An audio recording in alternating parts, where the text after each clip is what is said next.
সুবিশাল ময়দানে হাশর, মানুষ দলে দলে উপস্থিত, প্রতিটি দলকে ডাকা হবে তাদের নেতার নামে। সেদিন সত্যিকার নেতৃত্বের পরিচয় প্রকাশ হবে।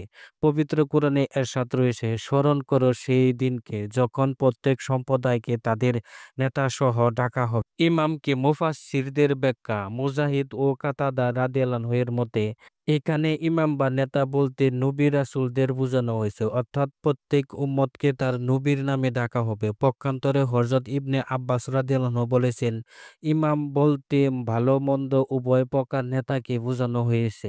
ভ্রষ্ট নেতার পরিণতি, অনুতাপ, অভিশাপ। পথভ্রষ্ট নেতারা এবং তাদের অনুসারীরা সেদিন পরস্পরকে দোষারোপ করবে।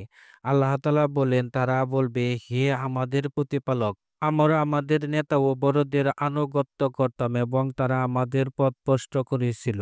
অনুসারীরা নেতাদের দ্বিগুণ শাস্তি দাবি করবে, হে আমাদের প্রতিপালক, তাদের দ্বিগুণ শাস্তি দেন এবং তাদের দিন মহা অভিশাপ। নেতা নির্বাচনে ইসলামী মানদণ্ড, রাসূল সাল্লাল্লাহু আলাইহি সাল্লাম বলেন, পাপ কাজের আদেশ না করা পর্যন্ত ইমামের কথা শোনা এবং তাদের আদেশ মান্য করা অপরিহার্য।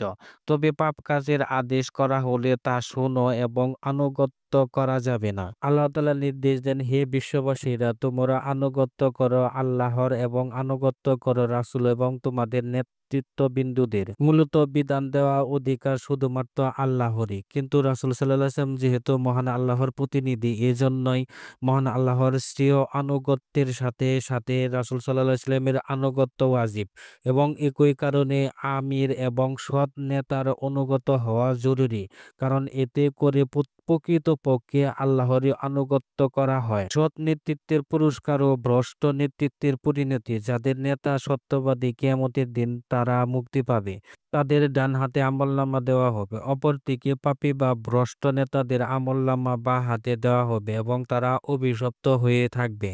অসৎ নেতৃত্বের কারণে অভিশাপ নেমে আসে। মহান আল্লাহ তাআলা বলেন, আমি যখন কোনো জনপদ ধ্বংস করতে চাই তখন তারা সমৃদ্ধশালীদের ভালো কাজের নির্দেশ দেই, কিন্তু তারা সেখানে অসৎ কর্ম করে, ফলে তাদের প্রতি দণ্ডাদেশ বৈধ হয়ে যায় এবং আমি তাদের সম্পূর্ণরূপে ধ্বংস করে দেই। নেতা নির্বাচনে মুমিনদের করণীয়, মহান আল্লাহ তাআলা বলেন, হে ঈমানদারগণ, তোমরা ন্যায়ের উপর প্রতিষ্ঠিত থাকো এবং ন্যায়সঙ্গত সাক্ষ্য দান করো। তাতে তোমাদের নিজের কিংবা পিতামাতার অথবা নিকটবর্তী আত্মীয়-স্বজনদের যদি ক্ষতিও হয়, তথাপিও আরেক আয়াতে বলা হয়েছে, নিশ্চয় আল্লাহ তোমাদের নির্দেশ দিয়েছেন যে যাবতীয় আমানত তার উপযুক্ত লোকদের নিকট অর্পণ করো।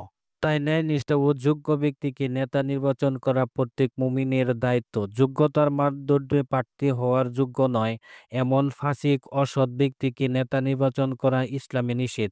এ প্রসঙ্গে সতর্ক করে নবীজি সাল্লাল্লাহু আলাইহি ওয়াসাল্লাম বলেন, হে লোক সকল, মিথ্যা সাক্ষ্য আর আল্লাহর সাথে কাউকে শরীক করা একই রকম।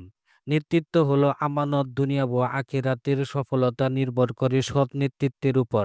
তাই নেতা নির্বাচনে অবশ্যই আল্লাহ তার রাসূলের অনুগত ব্যক্তিকেই করতে হবে, কেননা কিয়ামতের দিন প্রতিটি দলকে তার নেতাসহ ডাকা হবে এবং নেতার অনুসরণের ফল ভোগ করতে হবে।